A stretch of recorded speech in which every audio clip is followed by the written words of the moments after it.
बिस्मिल्लाहिर्रहमानिर्रहीम। अस्सलाम वालेकुम नाज़रीन, आज 13 सितंबर और जुम्मे की शाम है। दो हवालों से आज हम बातचीत करेंगे। एक तो अडयाला जेल में जो सरगर्मियां हो रही हैं, अलकादर ट्रस्ट केस की समाअत, उसमें इमरान खान की 2 दरखास्तों को मंजूर किया जाना और 2 दरखास्तों को मुस्तरद किया जाना। इस केस को लटकाना और इसके साथ साथ जो है कि इमरान खान वहाँ पे जो बातचीत कर रहे हैं वो बाउंसर के ऊपर बाउंसर मार रहे हैं। वो कभी बाउंसर करवाते हैं और कभी यॉर्कर करवा के विकेटें उखाड़ रहे हैं, और उनके मुखालफिन जो है कि वो उनको संभलने का मौका वो नहीं दे रहे। और दूसरी तरफ हुकूमत जो है कि वो आइनी तरमीमी पैकेज को जो है कि जल्द से जल्द मंजूर करवाने के लिए जो है कि वो तमाम हरबे इस्तेमाल कर रही है।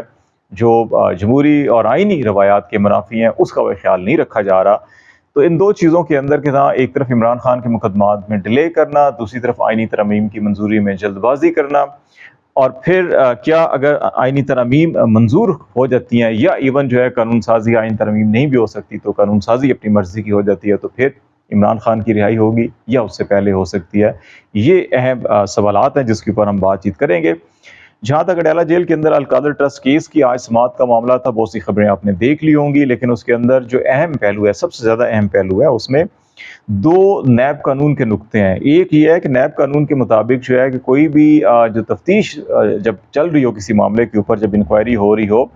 तो उस वक़्त तक वो चीज़ें मीडिया में नहीं आएंगी जब तक कि पहले मुल्ज़मान के साथ शेयर ना कर ली जाए और मुल्ज़मान से पूछ-गुछ ना कर ली जाए। उस वक़्त तक जो है कि इनको पब्लिक नहीं किया जाएगा। लेकिन इमरान खान से अभी कोई चीज़ पूछी नहीं गई थी, कोई बात की नहीं की गई थी, उन तक जो है कि तमाम इल्ज़ामात या दस्तावेज़ात पहुँचाई नहीं गई थी। लेकिन उससे पहले अंसार अब्बासी साहब का आर्टिकल जो था 30 अप्रैल 2022 को वो छपा और पूरे के पूरे केस की डिटेल जो है कि उसके अंदर छप गई थी। तो उस हवाले से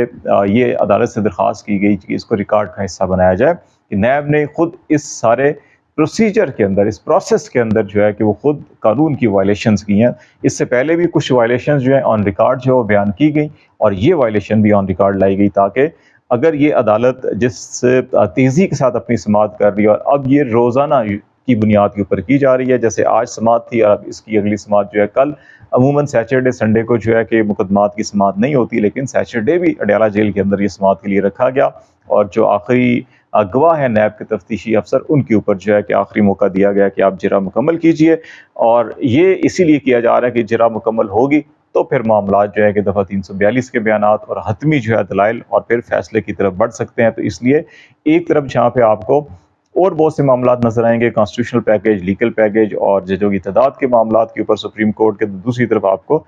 इस केस में जो दूसरा लीगल नुक्ता था वो नुक्ता ये था कि अलकादर ट्रस्ट केस जो है कि ये बुनियादी तौर के ऊपर वफाकी काबीना ने मंजूरी दी थी एक प्रोजेक्ट, इसमें जो एग्रीमेंट था मलिक रियाज का और NCA का कि वो पैसे पाकिस्तान आने चाहिए। और नैब कानून के मुताबिक जो है कि वफाकी काबीना के फैसले हों, ECC के फैसले हों, ECNIC के फैसले हों,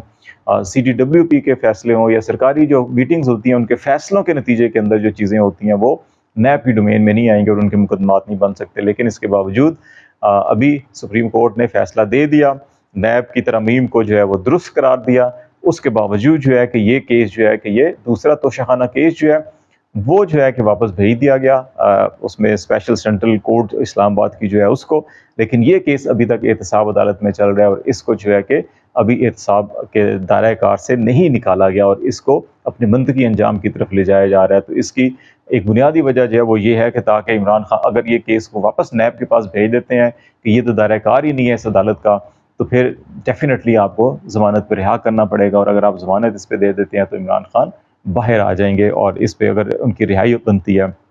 लेकिन इंटरेस्टिंगली इसी केस के अंदर बरियत की दरख्वास्त थी बुशरा बीबी की और इमरान खान की भी। तो इमरान खान की बरियत की दरख्वास्त जो है कि उसको ये मुस्तरद किया गया और हतमी फैसले के साथ जैसे बुशरा बीबी की दरख्वास्त को मुंसलिक किया गया था, तो ये भी कहा गया जी कि ये हतमी जो है कि उसके ऊपर चला जाएगा। जो इसी अदालत ने गुज़श्ता रोज़ जो फैसला किया था कि बरियत की दरख्वास्त जो मुस्तरद की थी कि उसका तहरीरी फैसला जो है मुसद्दक़ा कापी उसकी तलब की गई, तो वो भी हुक्म दिया गया कि दरख्वास्त मंजूर हुई और अदालती अमले को हुक्म दिया गया कि उसकी मुस्तनद कापी फराहम कर दी जाए। और इसका बुनियादी मकसद यही था कि इसको फिर फैसले को हाई कोर्ट में चैलेंज किया जाएगा। अब ये इस बुनियाद के ऊपर कि हम हाई कोर्ट में क्योंकि इसको चैलेंज कर रहे हैं कल, तो इसलिए आप 1 हफ्ते के लिए समाअत मुलतवी करें। तो एहतसाब अदालत के जज ने कहा कि क्योंकि अभी तक जो है कि उनको किसी आला अदलिया से स्टे ऑर्डर नहीं है, ना रोका गया, तो इसलिए ये कल भी समाअत होगी और जब तक स्टे ऑर्डर नहीं होता उस वक्त तक ये समाअत چلے گی تو اس کا مطلب ہے کہ جج صاحب جو ہے کہ ایک طرف یہ اپنی سماعت مکمل کرنا چاہتے ہیں، اس سے پہلے کہ ہائی کورٹ کوئی بھی فیصلہ کرے تو یہ سماعت مکمل کی جائے. تو یہ چیزیں آپ کو نظر آ رہی ہوں گی. اور اس کا بنیادی معاملہ جو ہے کہ یہ ڈیفینیٹلی یہ بہت ساری چیزوں کا معاملہ جو ہے کہ اس قانون سازی اور آئین سازی کے ساتھ جڑا ہوا ہے جو حکومت مبینہ طور کے اوپر کرنا چاہ رہی ہے. اور اس وقت بہت سی ایسی اطلاعات ہیں کہ ایک دو روز کے اندر جو ہے کہ ابھی قومی اسمبلی بھی ہفتہ اور اتوار جو ہے کہ وہ کارروائی نہیں ہوتی، بجٹ سیشن کے اندر ہفتے کو کی جاتی ہے تاکہ وہ جو ڈیبیٹ کے لیے مطلوبہ عارض ہیں وہ پورے کیے جائیں. لیکن آج جو ہے کہ جب اسمبلی اجلاس ملتوی ہوا تو ہفتے کو بھی رکھا گیا. تو اس کا یہ مطلب ہے کہ حکومت جو ہے کہ وہ قانون سازی کسی وقت بھی جو ہے کہ وہ پیش کی جا سکتی ہے، کیونکہ جوڈیشل کمیشن آف پاکستان کا اجلاس جو ہے وہ بھی منعقد کیا گیا ہے اور اس حوالے سے بھی بڑی خبریں ہیں، اس کے اندر بھی اختلاف رائے بھی ہے، ایک جج صاحب واک آؤٹ بھی کر گئے ہیں. تو یہ ساری چیزیں جو ہے کہ ایک دوسرے سے ملی ہوئی دکھائی دے رہی ہیں ہمیں، اور اس میں یہ کوشش کی جا رہی ہے کہ ایک طرف جو ہے کہ جلد سے جلد جو ہے قانونی آئینی پیکج پیش کیا جائے، اس کو کسی بھی صورت کے اندر منظور کروایا جائے، تو پھر دوسری صورت کے اندر عمران خان کو جو ہے کہ وہ ان کی رہائی اگر ہوتی ہے تو کی جائے، تاکہ اگر وہ پہلے رہا ہو گئے تو پھر سارا کا سارا لیگل کانسٹیٹیوشن پروسیس جو ہے وہ متاثر ہو سکتا ہے. یہ حکومتی حلقوں کے اندر خدشہ ہے، تو اس لیے وہ کیا جا رہا ہے. دوسری طرف عمران خان صاحب جو ہے کہ وہ نہیں رک رہے ہیں. ان کے آئے روز جو بیان ہے وہ پہلے سے بیان زیادہ سخت ہوتے ہیں. بہت سے لوگوں کا خیال تھا کہ عمران خان ڈیل پہ مجبور ہو گئے ہیں یا ڈیل کر رہے ہیں، محنت ترلے کر رہے ہیں اسٹیبلشمنٹ کے، جی بات کر لیجیے ہمارے ساتھ اور معاملات طے کر لیجیے. تو اب وہ تنگ پڑ چکے ہیں، جیل کی سختیاں انہوں نے توڑ دیا ہے، ان کے اعصاب کو، ان کے ارادوں کو، ان کے جو ہمت ہے وہ جواب دے چکی ہے. لیکن آئے روز جو ان کی گفتگو ہے، ابھی بھی جو آج انہوں نے گفتگو کی ہے دو تین حوالوں سے. ایک تو جو ایکسٹینشن کے معاملے پہ مولانا صاحب کا جو بیان تھا اس کو انہوں نے خوشائند قرار دیا، اور انہوں نے کہا کہ نواز شریف پہلے جو ہے وہ ڈنڈوں سے سپریم کورٹ کے اوپر حملہ آور ہوئے تھے، تو اب وہ توسیع کر کے سپریم کورٹ پہ حملہ کر رہے ہیں.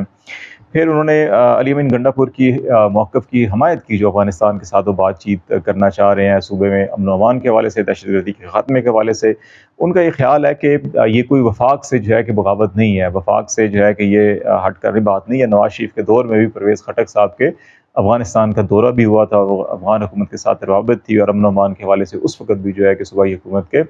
اس وقت اشرف غنی کی حکومت تھی وہاں پر، اور پاکستان مخالف حکومت سمجھا جاتا تھا. اس کے باوجود صوبائی حکومت نے وہاں پر بات چیت کی اور امن و امان یقینی بنانے کے لیے جو ہے کہ اچھے سٹیپس اٹھائے گئے تھے، اور اس وقت حکومت نے اس کی حمایت بھی کی تھی اور اس کو سراہا بھی تھا. تو انہوں نے کہا کہ ابھی اگر علی امین گنڈا پور جو ہے کہ صوبے کے اندر ہزاروں پولیس اہلکار جو ہے وہ شہید ہو چکے ہیں، اور اسی طرح سیکورٹی فورسز کے باقی جو جوان اور افسر ہیں وہ شہید ہو رہے ہیں، عام شہریوں کی زندگی اگر خطرے میں، اور کراس بارڈر ٹیررزم ہر کوئی تسلیم کر رہا ہے، تو پھر کراس بارڈر بات کیوں نہیں کی جا سکتی اس حکومت سے، طالبان سے؟ تو یہ بنیادی ایک اصول ہے. انہوں نے کہا کہ اس لیے اس بات کو ہونا چاہیے، اور بات چیز سے حل نکلتا ہے، امن آتا ہے پاکستان میں، تو اس میں جو بھی اس میں اپنا کردار ادا کر سکتا ہے اس کو کردار ادا کرنے دیا جانا چاہیے. یہ ہو گیا معاملہ. پھر انہوں نے توشہ خانہ کے حوالے سے کہا سپریم کورٹ میں 1.5 سال سے ان کی جو ہے کہ وہ اپیل پڑی ہوئی ہے، 3 دفعہ وہ درخواستیں دے چکے ہیں ارلی ہیئرنگ کی، لیکن ابھی پریکٹس اینڈ پروسیجر ایکٹ کے تحت کوئی بھی درخواست آتی ہے ارلی ہیئرنگ کے تو 15 دن کے اندر اندر سپریم کورٹ پہ لازم ہے کہ وہ سماعت مقرر کرے. لیکن 3 دفعہ درخواستیں دی جا چکی ہیں، لیکن ابھی تک جو ہے کہ وہ درخواست سماعت کے لیے مقرر نہیں ہوئی ہے.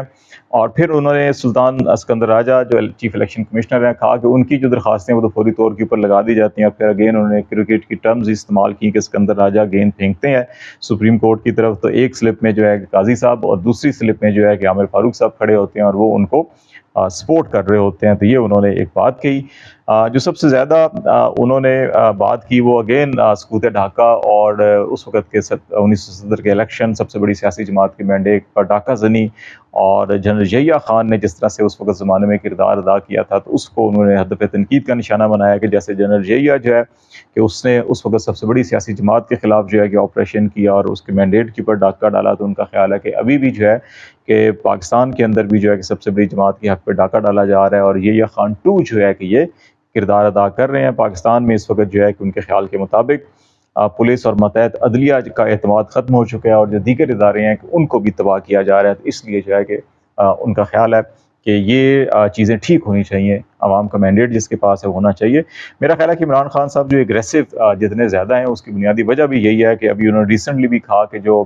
22 अगस्त में जो कंसेशन दी थी इमरान खान ने इस्टेब्लिशमेंट के कहने पर जलसा अपना मनसूख किया था, मुलतवी किया था, और फिर अभी आज जुम्मे के रोज़ मुल्क भर के अंदर हड़ताल की ऐलान की था, मुजाहरों का ऐलान किया गया था। अगेन उन्होंने ये भी मुलतवी किया सिर्फ इसलिए कि पाकिस्तान के अंदर खून खराबा ना हो। तो वो बुनियादी तौर के ऊपर एक स्टेटमेंटशिप का जो किरदार है वो अदा करना चाह रहे हैं। उनकी जमात और उनकी लीडरशिप जो सूबाई है, अगर वो अमन व अमान के लिए वो अपना किरदार अदा कर सकते हैं तो अफगानिस्तान की हुकूमत से भी वो बात करने के लिए तैयार हैं। तो वो इन चीज़ों की रियलाइजेशन करवाना चाह रहे हैं, और वो अभी उस तरह की सियासी एजिटेशन नहीं करना चाह रहे जिसके नतीजे के अंदर जो है कि इंतशार बदअमनी या पैदा हो, क्योंकि अभी भी हुकूमती हल्कों के अंदर वो ऐसे अनासर हैं जो किसी भी मुजाहरे के अंदर भगदड़ मचा के कोई भी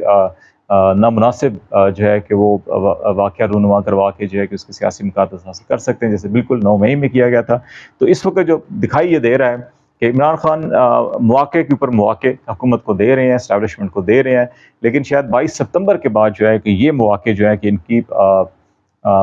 अंदर शिद्दत आएगी और ये मौके मज़ीद शायद हुकूमत को नहीं दिए जा सकेंगे। और 22 सितंबर के बाद ही जुडिशल कमीशन ऑफ पाकिस्तान का इजलास जो है वो 23 सितंबर को रखा गया है कि उसमें भी जजेस की जो तकर्रियाँ और ये सारे मामलात हैं उनको फाइनल किया जाना है। तो उस पर हम अगला जो बीला करेंगे वो जुडिशल कमीशन, उसके अंदर जो इख्तलाफ राय, उसके अंदर जज का वाकआउट, लॉ मिनिस्टर और अटॉर्नी जनरल के मामलात, और फिर पार्लियामेंट की खुसूसी कमेटी, पार्लियामेंट लॉजेस को सब जेल करार देना, और एक तरफ अफ़हाम व तफ़हीम अपोजिशन के लिए नरम रवैया, और दूसरी तरफ आइनी तरमीम और कानून साजी के अंदर तेज़ी के साथ पेश रफ्त, और तीसरी तरफ जुडिशल कमीशन का इजलास और उसके अंदर जजेस के अंदर इख्तलाफ राय, और फिर उसकी आइनी कानूनी हैसियत क्या होगी फैसलों की। ये चीज़ें जो हैं कि आपको एक सिमत का तयन होता हुआ दिखाई देगा कि पाकिस्तान के अगले एक जो हफ्ता या 2 हफ्ते हैं, और बिलखसूस क्योंकि 25 अक्टूबर बड़ी ख़तरनाक तारीख है, काजी फ़ाइज़ा साहब की रिटायरमेंट की वो तारीख है, उससे पहले बहुत कुछ होना है। तो वो जो सारी चीज़ें हैं वो हम अगले वीलॉग में आपको कुछ बताएंगे सीक्वेंस वाइज कि उसके अंदर क्या इस वक्त ख्वाहिश पाई जाती है, क्या किस ग्राउंड के ऊपर हो रहा है और क्या मुमकिन तौर के ऊपर हो सकता है। फिलहाल इतना ही। खालिद जमील को इजाज़त दीजिए। अल्लाह हाफिज़।